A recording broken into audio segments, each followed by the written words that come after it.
In the previous lesson, we studied electric currents and conductors. We learned that current density J equals sigma E, the point form of Ohm's law, and derived resistance as R equals length over sigma times cross-section area. We also saw that inside a perfect conductor in static equilibrium, the electric field is zero. Today we move to the other side, dielectrics, insulators. We will learn how an applied electric field polarizes a dielectric, creating bound charges. We will define susceptibility, permittivity, and the dielectric constant. We will classify materials as linear, isotropic, and homogeneous. And finally, we will derive the continuity equation and the concept of relaxation time. What happens when you apply an electric field to an insulator? Unlike a conductor, the charges cannot flow freely. Instead, each atom or molecule distorts slightly. The positive nucleus shifts in the direction of E, and the negative electron cloud shifts against E. This creates a tiny electric dipole at every atom. The dipole moment of one atom is P equals Q times D, where D is the displacement vector from minus to plus. Molecules fall into two categories. Non-polar molecules like hydrogen and nitrogen have no permanent dipole. The dipole is induced only by the field.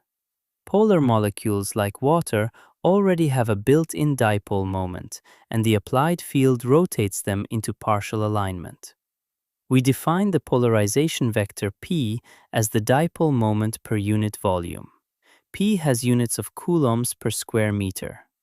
Polarization creates what we call bound charges, charges that are not free to move but arise from the collective displacement.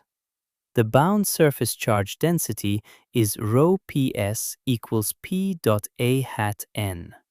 The bound volume charge density is ρPV equals minus divergence of P. These bound charges produce their own electric field that partially opposes the applied field, reducing the total field inside the dielectric. Now we connect polarization to the electric field quantitatively. For most materials, the polarization is proportional to the applied field.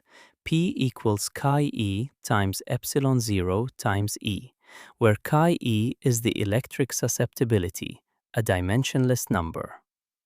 The total flux density D includes both the free space contribution and the polarization. D equals epsilon 0 E plus P. Substituting P equals χₑE epsilon 0 E, we get D equals epsilon 0 times 1 plus χₑE times E. We define the relative permittivity, also called the dielectric constant, as epsilon R equals 1 plus χₑE. So D equals epsilon 0 epsilon R E, which we write simply as D equals epsilon E, where epsilon equals epsilon 0 times epsilon R. The dielectric constant is always greater than or equal to 1. For free space, epsilon R equals 1. For water, epsilon R is about 80. For glass, it is around 5 to 10. Every dielectric has a maximum field it can withstand. Beyond this value, called the dielectric strength, the material breaks down. Electrons are ripped free and the insulator becomes a conductor. For air at atmospheric pressure, the dielectric strength is about 3 megavolts per meter. This is why high-voltage equipment uses oil or special gases as insulation. We classify dielectric materials using three properties. A material is linear if D varies linearly with E, meaning χₑE is constant regardless of field strength. A material is isotropic if its properties are the same in all directions, meaning D and E are always parallel and epsilon is a single scalar, not a tensor. A material is homogeneous if epsilon does not change from point to point, the same permittivity everywhere inside the material. A material that is linear Isotropic and homogeneous is called a simple material. For simple materials, all the formulas from Chapter 4 still apply. We just replace epsilon 0 with epsilon. Coulomb's law. F equals Q1 Q2 over 4 pi epsilon r squared. The energy density becomes 1/2 epsilon E squared. Most engineering dielectrics behave as simple materials at moderate field strengths. The exceptions are important too. Nonlinear materials like ferroelectrics have χₑE that depends on E. Anisotropic materials like certain crystals require a 3x3 permittivity tensor because the field in the x direction can create a flux component in the y direction. Inhomogeneous materials have spatially varying permittivity. Before leaving this chapter, we derive one more fundamental result, the continuity equation. The principle of charge conservation states that charge cannot be created or destroyed.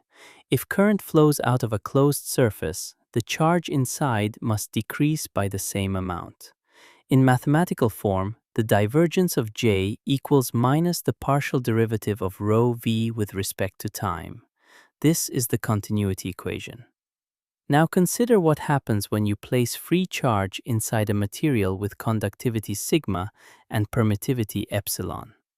From J equals sigma E and the divergence of D equals rho v, we can show that the charge decays exponentially. Rho of t equals rho 0 times e to the minus t over tr, where tr equals epsilon over sigma is the relaxation time. For copper, sigma is 5.8 times 10 to the 7, and epsilon r is essentially 1. The relaxation time is about 1.5 times 10 to the minus 19 seconds. Charge placed inside copper vanishes almost instantaneously. For fused quartz, sigma is 10 to the minus 17, and epsilon r is 5. The relaxation time is about 51 days. Charge placed inside a good insulator stays there for weeks. This enormous difference, 18 orders of magnitude, is what separates conductors from insulators. Let us work through a practical example. A parallel plate capacitor has plate separation D equals 1.5 millimeters and is filled with polystyrene, which has a dielectric constant epsilon r equals 2.55. The applied electric field is E equals 10 kilovolts per meter. Part A. Find the electric flux density D. D equals epsilon 0 epsilon r E. That is 8.854 times 10 to the minus 12 times 2.55 times 10 to the 4. The result is D equals 225.4 nanocoulombs per square meter. Part B. Find the polarization P. P equals χₑE epsilon 0 E. χₑE equals epsilon r minus 1 equals 1.55. So P equals 1.55 times 8.854 times 10 to the minus 12 times 10 to the 4. The result is P equals 137 nanocoulombs per square meter. Part C. The surface density of free charge on each plate equals d dot a hat n, which is 225.4 nanocoulombs per square meter. Part D. The surface density of bound polarization charge on the dielectric surface equals p dot a hat n, which is 137 nanocoulombs per square meter. Notice, the bound charge partially cancels the free charge, reducing the field inside. Part E. The voltage across the plates is V equals E times D equals 10 to the 4 times 1.5 times 10 to the minus 3. The result is V equals 15 volts. Let us review the key results. Polarization P is the dipole moment per unit volume, created when an external field displaces charge within a dielectric. Bound charges arise from polarization. surface charge ρps equals p dot a hat n, and volume charge ρpv equals minus divergence of p. The relationship d equals epsilon 0 E plus p leads to d equals epsilon E, where epsilon equals epsilon 0 epsilon r. For simple materials, linear, isotropic, homogeneous, just replace epsilon 0 with epsilon in all electrostatic formulas. The continuity equation expresses charge conservation.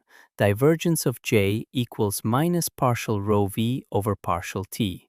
The relaxation time Tr equals epsilon over sigma determines how quickly charge decays inside a material.